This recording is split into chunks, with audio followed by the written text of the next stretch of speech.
मैया आरो दिनै दुलाराय बर' फरायसा आफादनि बेयाव स्पेशल कन्वेन्सन लानाय जादों साननैनि हाबाफारिजों आरो मैया जि डेलिगेट सिटिं आरो CWC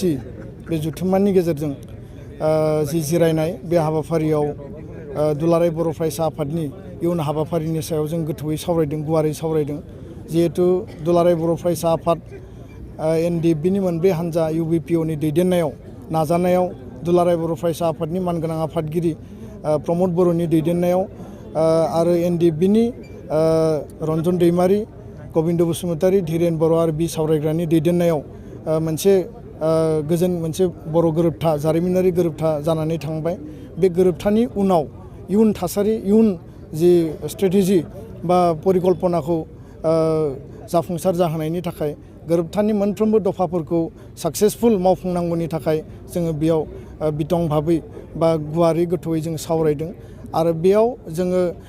गिबियावनो जों रिजलिउसन लादों। भारत सरकार आरो आसाम सरकारखौ जोङो बेयाव साबायखर बावदों, बिथांमोनखौ बरायदों आरो प्राइम मिनिस्टार अफ इन्डिया भारतनि राष्ट्रपति रामनाथ कविन्द बिथांमोना पार्लियामेन्टनि जि स्पिच बे स्पिचआव बर' गोरोबथाखौ लानानै दिनै बिथांमोना बाख्नायदों, बरायदों आरो स्टेटमेन्ट होदों आरो आसामनि चिफ मिनिस्टाराबो बेखौ लानानै दिनै स्टेटमेन्ट होदों। दा बेनिखायनो जों बिथांमोनखौ बरायदों। नैथियाव जोङो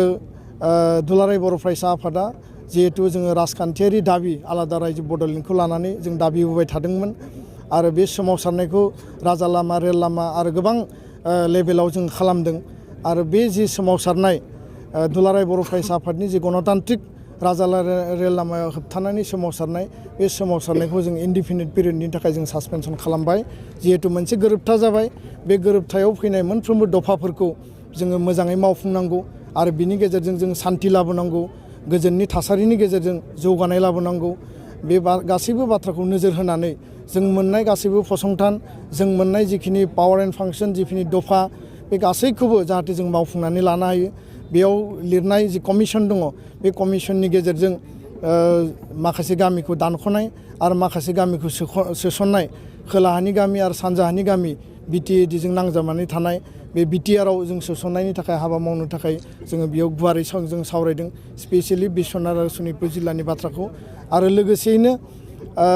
बे जि सुक्ति, बे सुक्ति जाखांनायनि उनाव फैबाय थानाय जि सम, बे समाव राजखान्थियारि जि थासारि, बे थासारिखौ जों माब्रैहाय दैदेनलांगोन बा माब्रैहाय जों लांगोन बिनि सायावबो सावरायदों। मानो होननानै बुङोब्ला बर' हारिया बयबो जों साखि, बयबो जोङो नुबोदों थांनाय 30 बोसोराव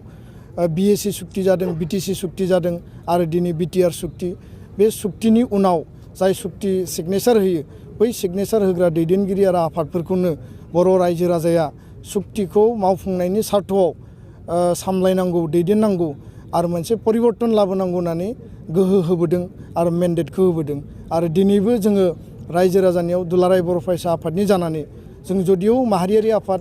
मोनसे सात्र संगठन, नाथाय जोङो राजखान्थियारि मोनसे दाबिखौ लानानै जिहेतु जोङो सोमावसारबोबाय, दिनै BTR गोरोबथाखौ जों खालामबाय। दा जोङो मोनसे आपिल जोङो दिनै गोदानै रायजो राजानिसिम जोङो बिबान होनो नागिरदों जे बे सुक्ति खालामग्रा दैदेनगिरि बिबानगिरिफोरखौ लानानै जाहाथे फैबाय थानाय समाव नोंथांमोना गोदान मोनसे जि एरेन्जमेन्ट, बे एरेन्जमेन्टखौ जाफुंसार होनायनि थाखाय, रायजो राजानि हाबा मावनो थाखाय, रायजो राजानि जेंना सुस्रांनो थाखाय जाहाथे गोहो होयो, बेखौ जों आपिल खालामदों। लोगोसे जोंनि जि सोमावसारग्रा आफाद हाथियार लानानै दिनै सोमावसारबाय, मोनब्रै हानजा दिनै ज' जानानै दिनै सिगनेसार होबाय। बिथांमोननि मुङाव जि केस दङ, हाइनियास आरो नन हाइनियास, बे केसफोरखौ उइथड्र खालामनाय आरो गोख्रैनो जाहाथे न'आव थांफिननानै साधारन मोनसे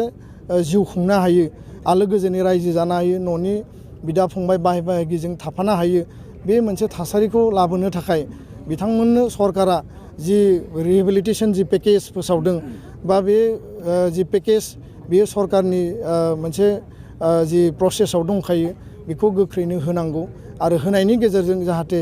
बै दैदेनगिरि आरो केडारफ्रा गावबा गावनि जायगायाव मोनसे मर्यादानि गेजेरजों न'आव थांफिननानै रायजो जानो हायो। दा बे माखासे बिथिंखौ लानानै जोङो सावरायदों। दा बेखायनो नैबे जथुम्मानि गेजेरजों दुलाराय बर' माहारिया जोङो हास्थायगोन जे मोनसे गोजोन थासारि मोनथों। दुलाराय बर' फरायसा आफादा जिखिनि जोंनि मावथांखि दङ, सोलोंथाइनि मावथांखि, गुन गोनां सोलोंथाइ लाबोनाय, बड'फा मिशन फर सास्टेनेबल चेन्ज आरो बेबायदिनो गोबां जिखिनि मावथांखिफोर दङ गोदानै जोङो बे हाबाफारिफोरखौ जोङो मावफुंलांगोन आरो गोग्गोमै गोख्रोङै जों मावगोन आरो रायजो राजाया गोदान मोनसे आन्दलननि थाखाय शान्तिपुर्ण मोनसे आन्दलननि थाखाय सांग्रांथि लाबोनायनि थाखाय बियो